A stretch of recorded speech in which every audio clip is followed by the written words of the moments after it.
Alors aujourd'hui, on a reçu les nouveaux boutons physiques pour changer le bouton d'un iPhone 7 ou d'un iPhone 8. Ça fait un petit moment qu'on les attendait parce que forcément tout le monde en veut et du coup les stocks sont un petit peu limités. On a enfin réussi à avoir notre commande. Là on a eu une dizaine, mais ils sont déjà la moitié sont réservés pour des clients, donc ça va assez vite. Donc les voilà. Hein, je pense que pour ceux qui suivent sur d'autres chaînes, vous avez déjà vu. Hein, donc c'est des petites bobattes classiques hein, avec les boutons dedans. Alors on peut choisir quel petit jump on va poser sur la carte mère parce que oui, il faut poser un petit jump pour que la carte mère en puisse balancer un voltage. C'est-à-dire que ce petit bouton là c'est un petit bouton Bluetooth en fait, c'est un bouton retour Bluetooth.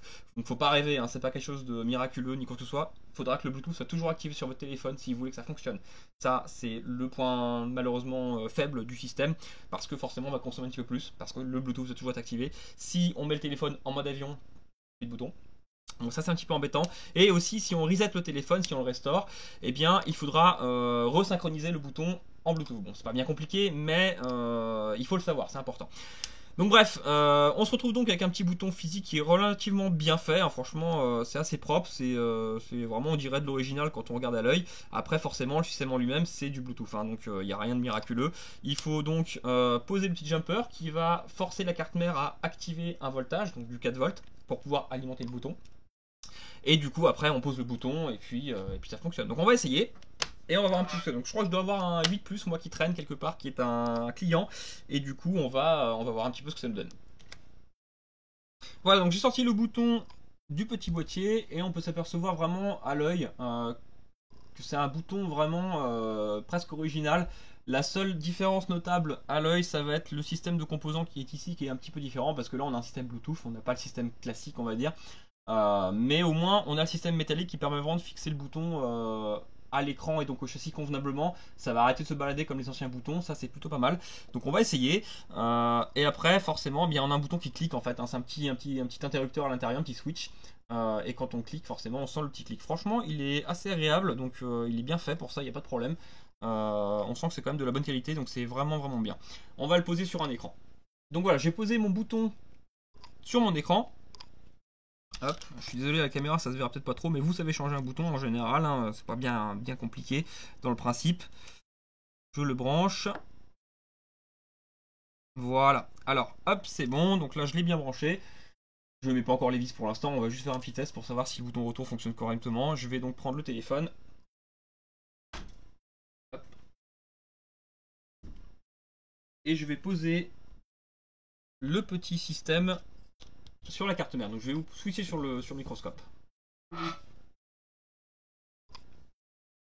Voilà, donc là on se retrouve sur un iPhone 8 Plus. Je vais donc prendre le système qui normalement me désigne la bonne rallonge à prendre en quelque sorte. Donc là j'ai 8 Plus ici, donc je vais prendre celui-ci. Alors à savoir qu'on peut faire un jumper soi-même aussi, hein, pour ceux qui ont un petit peu peur que ça ne tienne pas correctement dans le temps. Je pense que c'est ce que je finirai par faire d'ailleurs, parce que bon c'est pas mal ce genre de système, mais j'ai un peu peur que ça bouge avec le temps, ou même si l'écran est à nouveau changé, que le petit système y bouge et quoi que ce soit. Enfin, je préfère ne pas prendre de risques dans ces cas-là. On verra au moment quoi. Hein. Alors, je vais juste le sortir. Voilà, très bien. Et forcément, on a un petit guide. Hop, voilà, donc là en gros, si on peut préciser, techniquement, il faudrait que ce système-là et celui-ci se ressemblent. C'est pour activer en quelque sorte hein, le voltage, pour en gros activer le bouton Bluetooth. Donc, ça c'est vraiment important. Si on fait pas ça, le bouton ne sera pas alimenté et donc ne fonctionnera pas. C'est logique. Voilà, donc je pose le petit système au mieux. Et puis on a une petite mousse après qu'on peut venir poser dessus afin de bien appuyer sur le système. Alors, je sais pas si c'est les mêmes, ça a l'air d'être les mêmes, donc je vais mettre ça. Mais moi personnellement, je pense que voilà, encore une fois, je pense que je ferai un petit jumper pour être vraiment tranquille en fait. Pour être sûr qu'on n'ait pas de surprise, qu'il y a rien qui bouge, etc. etc. Vous voyez, les petites mousses qu'ils ont mis là, par exemple, c'est mignon, mais pour du 7 ça fonctionne, pour du 8 un petit peu moins. Hein. Donc là, par exemple, c'est un peu limite. Je vais voir si l'autre mousse, que j'en ai deux, mais c'est les mêmes, donc je pense que ça va pas changer grand chose.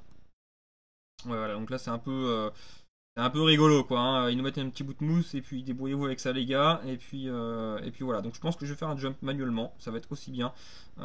Et comme ça, on aura quelque chose de fiable, je préfère. Voilà, donc là je viens de faire mon petit jumper. Hein. Hop, je vais vous montrer ça à la caméra. Donc on a un petit fil qui vient rejoindre deux points tout simplement. On pourrait mettre un peu de pâte UV pour protéger si vraiment on veut être tranquille. Ça c'est en cas de problème avec l'eau ou quoi que ce soit. Donc voilà, là techniquement côté carte mère je suis bien, côté écran je suis bien. On va donc pouvoir faire un essai.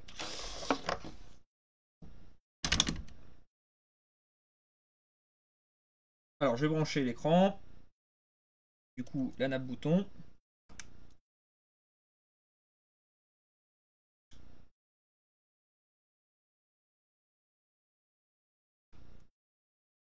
Galère un peu parce que l'écran est neuf. Voilà, hop. Et je sais pas si j'ai encore de la batterie dessus. Non, pas de chance. Si, c'est bon, j'ai de la batterie, donc c'est formidable. Je vais pouvoir faire un essai immédiat. Donc le bouton ne rentre pas dans l'écran lorsqu'il est fixé. Hein, donc ça fait vraiment un écran à l'œil d'origine. Hein, vraiment, il n'y a aucun souci de ce côté-là. C'est très propre. Voilà, on voit vraiment que on dirait vraiment un bouton d'origine. Alors je suis désolé, la caméra, puis comme c'est du noir, on voit pas très bien. Mais vraiment, c'est propre. Donc je vais essayer maintenant, hop, d'activer le bouton. Donc je vais aller dans le Bluetooth, forcément. Et normalement, il devrait le voir. Voilà, le JC Home. Alors, j'essaie de bien vous le montrer. Voilà, hop, JC Home. Donc là, on le jumelle. Et techniquement, on se retrouve avec un bouton qui fonctionne. Voilà, donc là, c'est bon. Je peux sortir de ma veille. Voilà, activer du coup Siri, etc., etc. Alors, honnêtement, il est ultra réactif. Ça, c'est pas désagréable. C'est-à-dire qu'il sort tout de suite de la veille. Ça change pas mal par rapport au bouton de base qu'on avait au tout début. Où des fois, on sentait une petite latence. Là vraiment on a quelque chose vraiment d'immédiat. J'appuie sur le bouton, tout de suite le téléphone me répond et sort de veille. Ça c'est super agréable. Donc de ce côté là je dirais que c'est un très bon point. Je vais essayer d'attendre un petit peu, de voir un petit peu, parce que quand le téléphone se met complètement en veille, il faut attendre quelques secondes. Je voudrais voir s'il sort quand même rapidement ou non de la veille. Mais techniquement oui, comme c'est du système Bluetooth, ça devrait quand même aller assez vite. Ouais, c'est vraiment très très bien, hein. Vraiment c'est très réactif, donc aucun problème. Alors voilà, le seul souci c'est que forcément on aura une consommation un peu plus forte du téléphone. Bon, rien de bien grave non plus, hein, ça reste du Bluetooth. Mais voilà, il faut savoir que le téléphone va consommer un peu plus. Par contre, grâce à ça, on retrouve vraiment un téléphone parfaitement fonctionnel, sans le Touch ID, bien évidemment, il ne faut pas rêver. Mais en tout cas, ça peut vraiment sauver pour beaucoup de cas. C'est assez simple. Moi je vous conseille comme de faire un petit jumper, plutôt que de mettre ce qu'ils fournissent avec, parce que j'ai un peu peur que ça finisse par bouger avec le temps. Mais bon, vous faites comme vous voulez, hein, ça c'est à vous de juger. Mais vraiment, ouais, franchement, assez étonné de la qualité, c'est pas désagréable. Voilà, donc voilà, petite vidéo très courte hein, par rapport au bouton, parce que je pense que beaucoup l'attendaient. On va en avoir d'autres, hein, nous, qu'on mettra en vente sur le site. Pour l'instant, on est limité en stock, forcément, c'est logique, ça vient de sortir.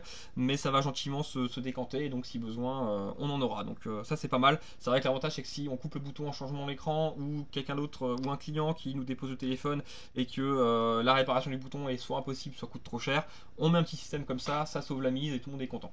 Donc ça, c'est vraiment bien. C'est une bonne invention, les gars qui ont travaillé là-dessus, félicitations. Donc voilà, à la prochaine.